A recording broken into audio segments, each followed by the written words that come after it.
For more, we welcome back our good friend Nicholas Economides, who is always helpful in explaining the whys to all of this. Professor at the Stern School of Business, NYU. Good to see you, sir. I am so confused. I talked to one so-called expert, and basically the question goes something like this. Well, wait, the Fed's trying to slow everything down, but it looks like the economy's heating up. This is strange, isn't it? Well, I think what we need is both the Fed increasing interest rates and the federal government showing fiscal restraint. Instead, as you reported a minute ago, the federal government is planning to spend hundreds of billions of dollars now, with the potential picking them up from taxation over 10 years. So that's quite the wrong move. I think it's going to sustain inflation, and we're going to be seeing inflation for some time in the future. And the market already anticipates that the Fed is going to keep increasing interest rates in an aggressive way, and that's why the stocks went down today. Right. Now, clearly, the White House is not taking your advice, and Congress is not watching this show at this very second, or certainly not taking your advice because they are going to spend more money. But I'll be devil's advocate here. Oil prices are down significantly from where they were on the highs. Food prices are dropping. I mean, I know rent still is moving higher, but the housing market's also slowing. We do have significant data points that show that inflation, at least, is much more in control today than it was 2 months ago, correct? I wouldn't say so. I think we haven't seen the end of inflation at all. Now, the oil market is a very specialized market, which was hit hard by sanctions and created a big reallocation in which the Russian oil is no more imported in Western Europe and the United States, but it flows to China and so on. And the United States buys more from Saudi Arabia. So this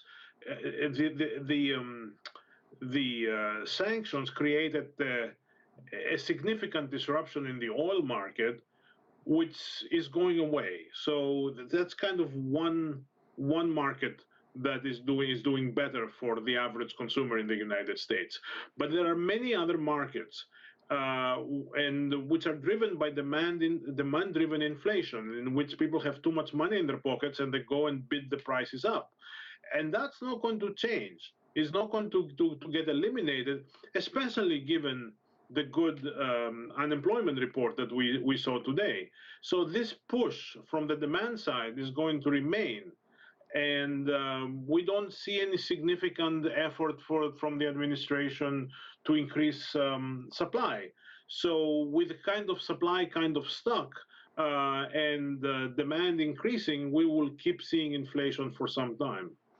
And if there continues to be inflation and the Fed keeps raising rates, I suppose if that's the data point that we use, how high could the Fed go, or how high does the Fed need to go to actually tamper down what you say is on both on the demand and perhaps supply side as well? I think it's going to be hard to predict. I think the Fed is going to go every month and raise by half a point, sometimes 3/4 of a point, and see how the economy is doing. When the economy starts showing very significant signs of recession, the Fed will stop. It's all a guessing game also from the point of view of the Fed, because their information is not perfect and it comes to them with delay. But that's what I think. I think it's all up to the Fed. They're going to keep going as long as there is significant inflation and no recession. When recession signs show up, they're going to reverse. Okay, so the bulls on Wall Street and perhaps even the White House might very much disagree with this conversation right here, and they would say something like, why can't we bring down inflation yet still have a very strong economy that creates good paying jobs for Americans, and at the same time have a healthy relationship with trade around the world? Why can't they have it all? Well, that's a good question. You know, when we have started a significant inflationary spiral, it's very hard to bring it down to zero. And the Fed will try very hard, but as I mentioned before, the federal government keeps spending money and wants to win in the next election. So they will keep doing that. They will not stop. So there are two opposite forces going on here in the American economy. On the one hand, the big fiscal expansion, and on the other hand, the interest rate reduction, increasing of the Fed. So they're going in opposite directions, and we have to really see how much and how fast the American economy is going to slow down. And that's kind of the crucial question, and nobody really knows the answer to that, I'm afraid. And obviously, there's also impact to the rest of the world as well. We are out of time, but Professor, it is always good to see you. Have a great weekend, and thank you for helping us better understand this very complicated situation. Thank you very much. I know it's complicated. Thank you.